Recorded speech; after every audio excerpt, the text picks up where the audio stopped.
Hi guys, and welcome back to the Girly Girl Bookworm. So today I have a huge wrap-up update smorgasbord of a video.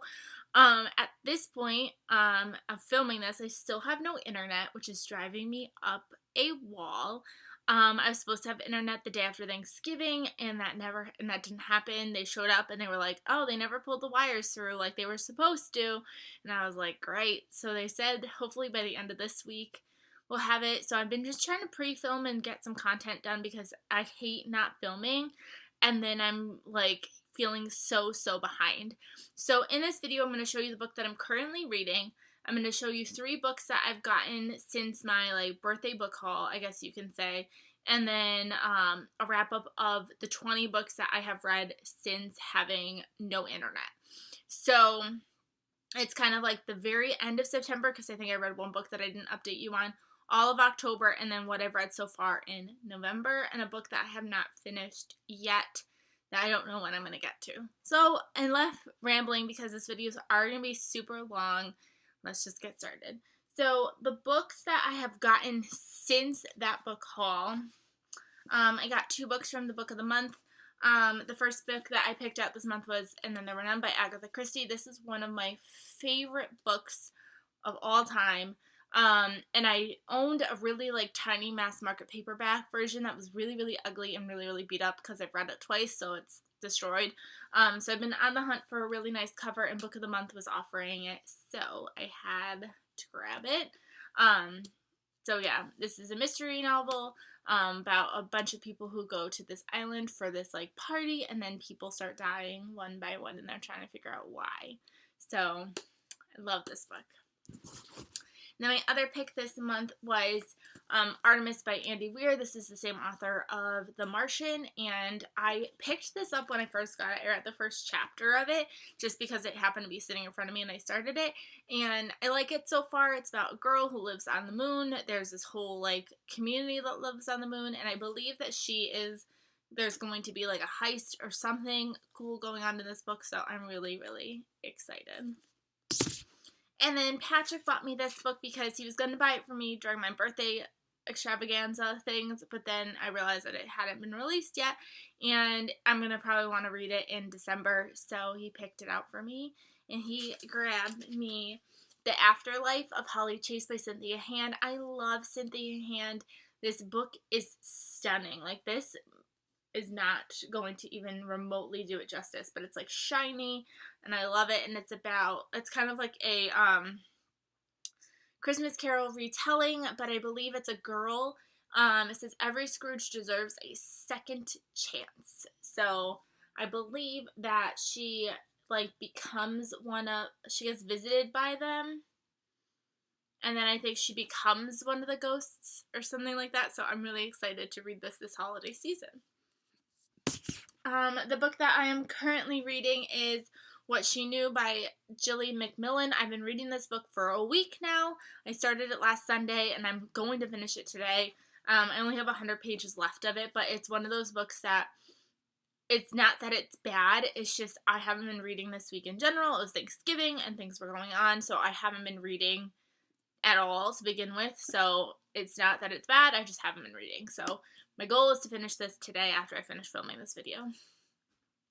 The book that I started it in October and I never finished it, was Career of Evil by Robert Galbraith. I was like, I have to read this for Halloween time, and for some reason I got 116 pages in. I think I'm even in the middle of a chapter, and I stopped reading, and I don't know why. It's not that it's bad, I just haven't gotten the mindset to finish it. I think it's just because it's a beast of a book, and I just don't have that kind of time right now. So it'll get finished at some point. Alright, now on to the 20 books that I'm going to wrap you up on. My book buying ban, this book will be book 20.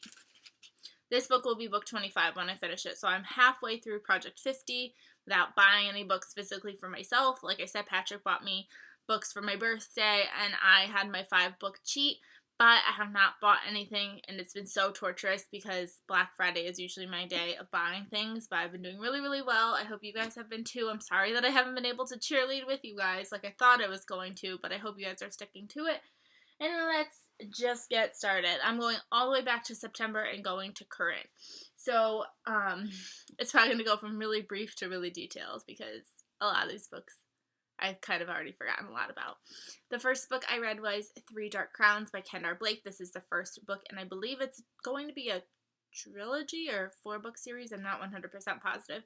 I really had a hard time with this book. I don't know. I just didn't feel like the gumption of things that were, like, it wasn't fast-paced enough for me. I was hoping to see more of the fighting. It's supposed to be about 3 princesses who are born, and one day they are going to fight for the crown, and only one can win. I was looking more for the fight, and the fight really hasn't happened yet.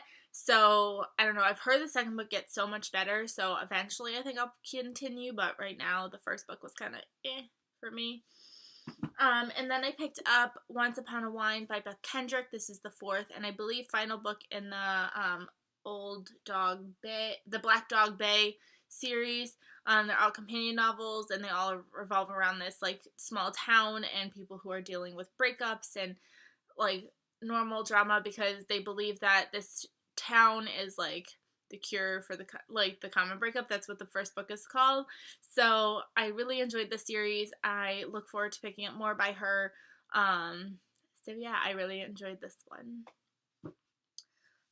Then I picked up The Stolen Marriage by Diane Chamberlain. This is her newest release. And I gave this book 4 stars. I didn't love it as much as I've loved other Diane Chamberlain books.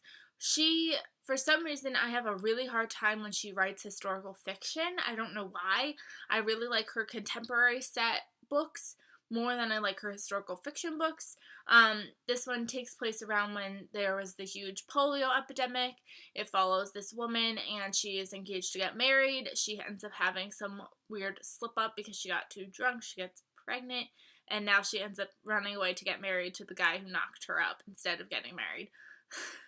Lots of craziness. The synopsis made it sound like it was going to be way more suspenseful than it was. It's not very suspenseful in the least. It talks about like being worried about her safety, and I'm not 100% worried about her safety. I don't know. It just didn't turn out to be the suspense-ish that I thought it was going to be. Still really enjoyed it. I still recommend it. It's just not one of my favorites. Then we're getting really into the Halloween-ish books where I was trying really hard to find a good thriller, and I just was not having it. Good luck. Hi. Hi. I'm filming. Sorry. I read The Dead House by Dawn Kurtajich. I thought I was going to love this book. It has, like, multimedia in it, and it's, like, laid out really cool. I thought this was going to be a really quick, fast read. This was so slow. I could not deal. I think I ended up forcing myself to read it in one sitting, but it was like pure torture. It was not good. I did not like it. It's on my list of possible books to unhaul, even though it's stunning and gorgeous. It was not good. I did not, nope. And some of you tried to warn me, but I was like, it'll be fine. Should have listened to you guys. I should have listened. And then I picked up There's Someone Inside Your House by Stephanie Perkins. I gave this book 3 stars. It was a cheesy, slashy horror book. It was okay. It was nothing phenomenal. I didn't really expect much. I mean, I never read a Stephanie Perkins novel, and I was always said I would never read anything by Stephanie Perkins. But here I did, and it was okay. It was okay. Then I was like, you know what? Clearly I'm having no luck with thrillers, so I went with Fallen Heir by Aaron Watt. And this is the companion series-ish to the Paper Princess series. And this follows one of the other brothers, and I gave this book 4 stars. It's just kind of one of those guilty pleasure books where it's not phenomenal, but it keeps you reading anyways, and I can't wait for the next book to come out in January. My cat is trying to climb my bookshelf right now. She's like, there's a chair right near the bookshelf, and she's like on the chair like this. I'm waiting for like the books just to like all over her. And then I was like, let me go back to some more thrillers. Then I picked up The Outliers by Kimberly McCreight. I read Where They Found Her, and I read Reconstructing Amelia. Still Reconstructing Amelia is my favorite. This book I thought was a standalone. I got to the end. It's not a standalone. It's a series, and I will not be continuing on with this series. this series turned out to be kind of like paranormally or something. It was just, it was weird. It's about this girl, and she gets this call from this friend that she kind of has not been really friends with, and the friend was like, hey, you need to come save me. And she's been having like this like nervous breakdown where she hasn't even been leaving her house, and now she needs to go save her friend. And it ended up being kind of paranormally where I didn't want it to be, and I don't plan on continuing on. This is another book that's up for an unhaul potentially. Then I kept trying with thrillers, and I picked up The Widower's Wife by Kate Houlihan. I gave this book, I believe, 3 or 4 stars. It was okay. It was not the best thriller I've read, but it definitely was interesting. It's about this guy, and he is on a yacht with his wife, and his wife falls overboard, and then they're trying to claim insurance, but in order to claim the insurance, they have to make sure that it was not suicide. So there's an investigation going on trying to figure out what happened to his wife. And it was alright, like I said. It was not fantastic. I have another book by her that I'm looking forward to trying, but it was okay. Then I decided enough of these thrillers that are disappointing me, and I picked up Dancing with Fireflies by Denise Hunter, and I really enjoyed this book. This is the second book in the Chapel Springs romance series. I liked this book actually more than I thought that I liked the first book, and the first book was Barefoot Summer. It follows this family, and this follows another one of the sisters, and she comes back to Chapel Springs after kind of running away for a bit.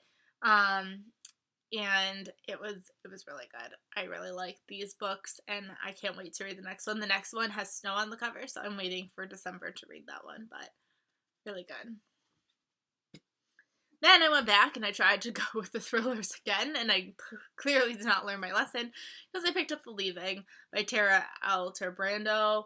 Again, this is about 6 teenagers. When they were kids, they disappeared one day, and now, fast forward years later, where they're teenagers, and 5 come back, but 1 is still missing. Again, this just was weird. I don't know what it was about it. I thought it was taking that paranormal twist, and I don't think it really was, but it was really awful. I read it in one sitting, too. Like, I thought it was going to be fast-paced because it has, like, little spurts like that, but that actually drove me nuts reading that character, because it alternates from perspectives. There's another character who's got like a lot of like cross out weird black blurbs. Another one. Very, very disappointing. It wasn't that exciting. It wasn't that thrilling. It was just meh. So then I decided I needed to get away from thrillers, and I picked up Burning Moon by Jo Watson. This is the first book in a Destination Love series. I read the sequel, Almost a Bride, months ago, and didn't ever read the first book. They're companion novels as well, and I have the third one too, so I wanted to make sure that I read this one first. And this follows a girl. She's all set to get married. It's the day of her wedding, and her husband decides, I'm not doing this. I'm not marrying you. And so she freaks out, and she ends up going on her honeymoon. And obviously things ensue, and it's a romance, so you can only imagine the things that happen. There's a lot of traveling, a lot of trying out adventurous things. It was really good. I gave this book 4 stars. And then the next 3 books go together. I binge read these. I read The Selection by Kiera Cass, The Elite by Kiera Cass, and The One by Kiera Cass. These books were interesting. They weren't as good as I felt like other people have said they were, that they said that they were like addicting. Yes, I wanted to know what was going to happen, but I wasn't like glued, and they were not very fast paced for my liking. I do have the next 2 books in the like spin-off series about her daughter. I haven't gotten to those yet because I felt like I didn't need to, because I had gone through these so quickly that I felt like I just needed a break from those, so I haven't read those yet. But I thought they were enjoyable. They were okay. I believe I gave them 4-ish stars. They were not fantastic by any means, but they were enjoyable.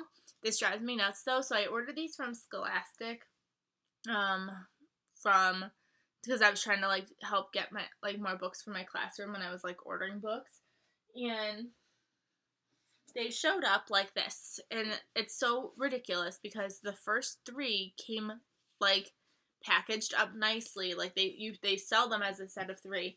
Look at this. Book 1 is taller than book 2. Book 3 came as a paperback, and the next 2 books like are the same height as book 2. So like, what? This looks ridiculous on my shelf. This looks so stupid. I was like, you know what? Whatever. But like, really? Ugh, so annoying. Do not sell a set of 3 and then sell them in mixed versions. Ugh, pet peeve right there. And then I was like, let me go back to thrillers. I just could not win. I tried The Pocket Wife by Susan Crawford, and this follows a woman and her neighbor ends up being murdered, and they are trying to figure out who did it. And I don't know, another one that was kind of slow, wasn't really fast paced. It was okay, I guess. It wasn't my favorite, but it wasn't terrible, so I gave it 3 stars. Yeah. And then I gave up on thrillers. You're going to notice the rest of the books are not thrillers. Then I read Palm South University Season 1 box set, because this is supposed to act like it's a reality show. And this is by Candy Steiner. I found this book on Peace Love Books' channel, and I'm really intrigued to keep going. Again, they're not fantastically, like, oh my god, books, but they just follow these college kids. They're in sororities and fraternities and making bad decisions, and it was enjoyable. It was something that I needed after like all of these ridiculous thrillers. So I'm really excited about this. I plan on picking up the rest of the series once I'm not on my book buying ban. Then I picked up Shiny Broken Pieces by Sona Charpatra.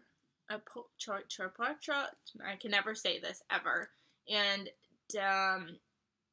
Danielle Clayton. This is the second book in the what's the first book called? I should know this. Tiny Pretty Things duology. It follows ballerinas. The first book follows a set of ballerinas, and then obviously this is the second book. They go to this ballerina school, and it's very intense because everybody wants to be the star, and I really enjoyed this one. This one seemed a little bit quicker paced than the first book did, so I enjoyed this one, and I gave this book 4 stars, and I'm glad that I finally finished this duology. Then I picked up, and I was so excited, The 1000th Floor by Katharine McGee. This book was so good. I cannot wait for the next book. It already came out, but I can't buy it because I'm on my book buying ban, which is kind of good because the 3rd book doesn't come out till next summer, so might as well like read that one closer to the release date. But I really, really enjoyed this book. It's sci-fi, but it's like suspense, and it's like in the future, but it's got that like Gossip Girl like vibe. It was really good. I really enjoyed it. It surprised me because when I first started it, I was really scared about what I was going to think about it, and I really, really enjoyed it. So, really excited this was a good read. And then I picked up Captivated by You by Sylvia Day. This is the 4th book when the series was supposed to be 3. What's the series called? Oh, the Crossfire series. I read the first 3 books years ago, and I just never was able to find this one. I finally found it, and then I decided that it was time to pick it up because there's one more book that's been released since then to hopefully wrap the whole series up. It's just one of those guilty pleasure books that, again, are enjoyable. I gave this book, I believe, 3 or 4 stars, though, because I didn't enjoy it as much as I enjoyed the other ones, and I don't know if it's because I've had so much distance from it, but this one felt very much like a filler book to get you to that last book, which I knew I was nervous about when it first came out because the first 3 were supposed to just be a trilogy, so I was nervous when this one came out, but it was alright. I enjoyed it. I was excited to go back into this world. And then the last book that I have read is The Five Little Pigs by Agatha Christie. I had just gone to see Murder on the Orient Express, which I loved. So I was in the mood for an Agatha Christie book, so I picked up Five Little Pigs, and I really enjoyed this one. Again, I thought I had it figured out, and I was wrong, so that's always the best. So I gave this book 4 stars. This follows this woman, and she, well, it doesn't follow the woman. It follows Hercule Poirot, and he's trying to solve this mystery for this girl. Her mom was arrested for her dad's murder years and years and years ago, but she just recently found out, and she got a note from her mother, who has since passed, saying that she was 100% innocent. So she wants Hercule Poirot to go back and look into things to figure out if her mother was really the murderer. So again, I really enjoyed this one. Kind of on the slower side, but I think Agatha Christie is always kind of on the slower side to begin with because it's the 1930s. But I did really, really enjoy this one, and I look forward to more Agatha Christie books. So those were all the books that I've read since you've last seen me. My hope is now that I feel like internet might be coming back soon, I might go back to weekly wrap-up videos until the internet comes back. Like maybe I'll just keep filming whether or not the internet's here or not. So I hope you guys really enjoyed this, and I will see you guys hopefully for real really